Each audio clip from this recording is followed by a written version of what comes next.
Hello, I'm Dr. Flaharty, and today we're going to be doing some Artefill injections using our new cannula technique.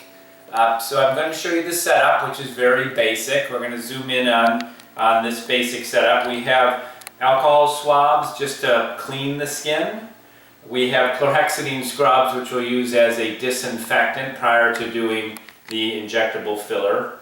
I have 2 syringes of Artefill here. Now these syringes, we've added a little bit of additional 2% lidocaine without epinephrine to further dilute the filler a little bit. I find this allows the filler to flow a little bit better on the fill and a little bit easier way to get a smooth transition of the fill. Those are 27 gauge cannulas that are 1.5 inches in length.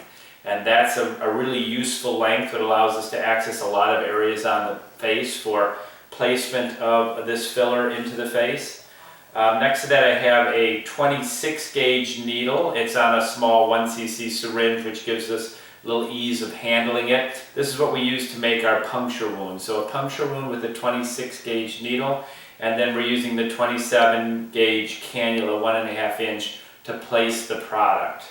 And then I have a couple of needles here that are 26 gauge needles that sometimes we use needles in addition to cannulas depending on what we're trying to accomplish.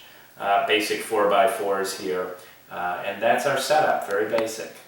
Okay, this is our first patient, Teresa. And if you just look straight ahead, you can see Teresa's young and beautiful, so doesn't really need much here, but there's a little bit of a nasolabial fold there and a little bit of a frown line there. And so we're just going to do some Artefill injection to try to soften some of these folds. And when you fill that in and reduce the shadowing and soften it, it's a very nice effect in improving the appearance of the face. Okay, so we're about to get started here. So we're using Artefill with the cannula technique to fill the nasolabial fold and labial mandibular line here. So I have a 26 gauge needle, so we do need to make one little puncture wound here, and you're going to feel a little pinch, okay? And that's our small puncture, so that's our access point for the cannula. And then usually see just a little tiny drop of blood come where you do that, which is perfect because then you can see the hole. Sometimes you can't even find the hole, it's so small. So we're introducing our cannula. This is a 27 gauge cannula. It's 1.5 inches long, so it allows us to go all the way up to the very apex of the fold. And then once we're there, we can just start to inject the filler as we withdraw slowly. And this cannula is very flexible, so you get pretty good at it after a while, just learning how to bend it to get the filler where you want it to go.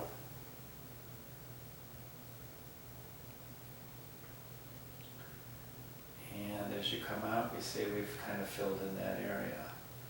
So you can kind of take a look at the effect and add a little bit more if you want, as needed to try to get the contour you want. And you can see there, just with that, nice correction of the nasolabial fold. Okay, so now we're going to do the fold off the corner of the mouth here. We'll call labial mandibular line or fold or marionette line. So we're going to make a small puncture again right here. Small access point for our cannula. And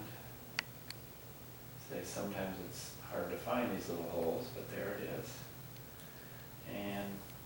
And you can, the cannula is blunt tip, so it doesn't cut tissue, it just sort of works its way around. So sometimes it takes a little bit of manipulation to find the right path, but there, we've gotten through that tissue. So you take your time getting it into the right location, and then again inject as you're withdrawing and watching the effect you're getting with the filler. This is subdermal. Because it's blunt tipped, you can't really go in the dermis, but that's fine because most of the time we need it under the dermis to recontour or fill the hollows or efface a crease. And you can see now sometimes we will use the needle because sometimes we have to go intradermal to correct a deep crease, and a lot of times at the corner of the mouth, but not in this case. She really doesn't have any deep creases. It's just sort of a mild fold there. And you can see just gently working back and forth and filling and looking at what we're getting. See, we've lifted the corner of the mouth very nicely. Okay, and we can use a little more right here, so we'll just go back in and add a little bit more on this area. Good. Any discomfort with this? No. Okay, so you really only need numbing cream where you're going to make those 2 puncture wounds. So one for here for this fold and one for here, and that's it. So we'll go to the other side. Okay, so you can see we've treated the fold here and not treated this side, but if you kind of zoom in, you can kind of see the difference with the filling here and how nice that side looks. Lifted the corner of the mouth, took away a lot of the frown, softened that nasolabial fold as well. Okay, so we're going to do some volumizing of the midface here. So we can see there's hollowness under the lower eyelids. And Mike had lost a lot of weight, so his face really thinned out, and we've done a number of Artefill treatments already to help build back the lower lid and midface, so we're going to add to that success. I'm going to do a little bit more with the cannula technique through the lower lid and the medial midface, where I really like the cannula, and then we'll probably just use a needle to do some volumizing in the lateral cheek area. So we'll start with just a small little puncture wound here to get started. Okay. And very good. And then I'm going to keep our cannula deep here. Try to do subabicularis filling. I'll layer it very delicately beneath the abicularis to correct that hollowness. And then we'll go down into the midface here. You can massage into place a little bit of the filler as you go.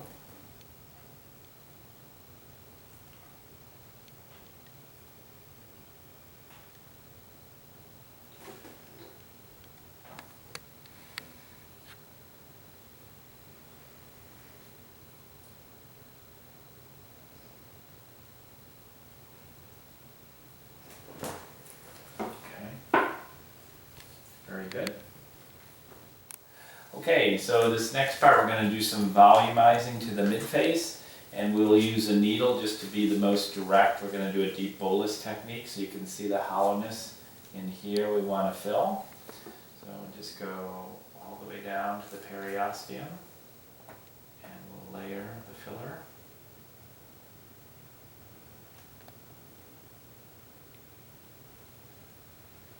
And then we'll move along here.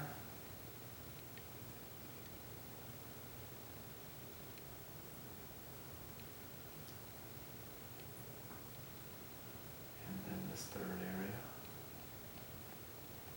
And see a very nice result immediately with that. Nice filling of this area. Okay, same thing here, just filling in this hollow area.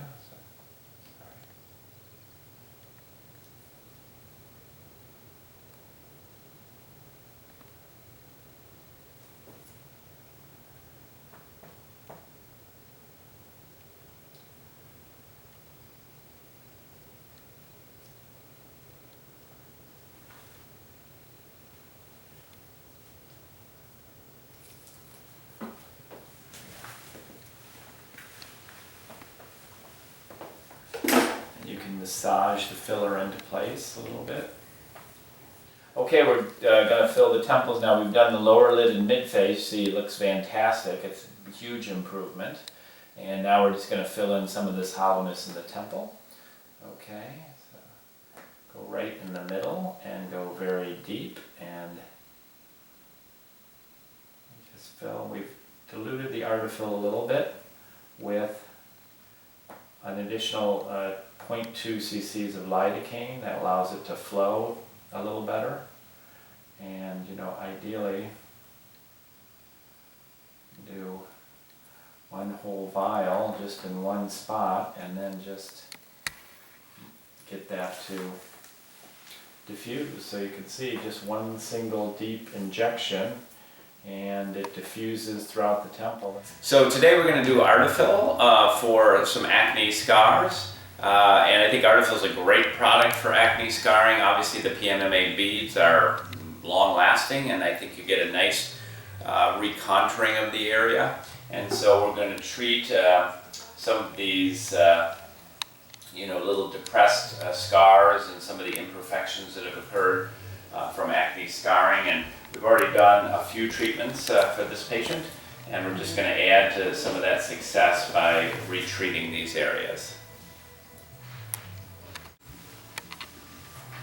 Okay, so we look for the depressed areas, and there's kind of two ways to do this. You can either slide in underneath the scar like that and just elevate it, or sometimes just going straight into the center of it and then injecting as we come out is a good way just to lift that tissue. That worked a little better in that spot right there. And then we just kind of want to work around. We're going subdermal and just laying down a little bolus in the subdermal area right underneath the depression.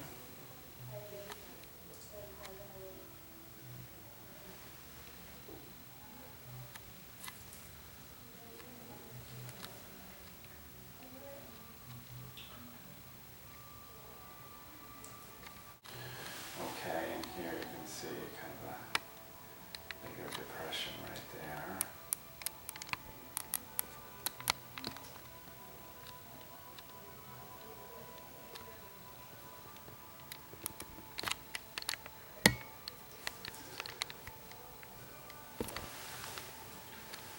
So we've done 2 previous treatments for this patient and he's really had nice results. So most of the deep depressions are significantly better.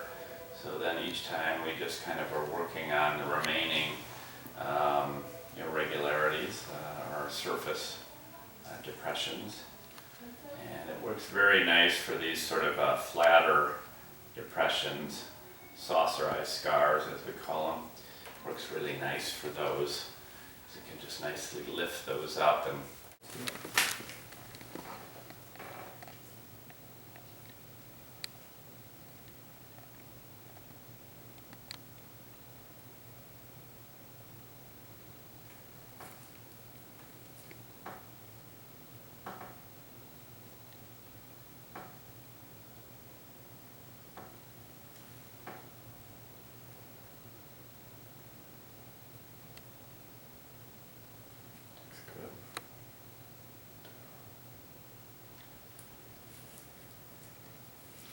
that's it. Perfect.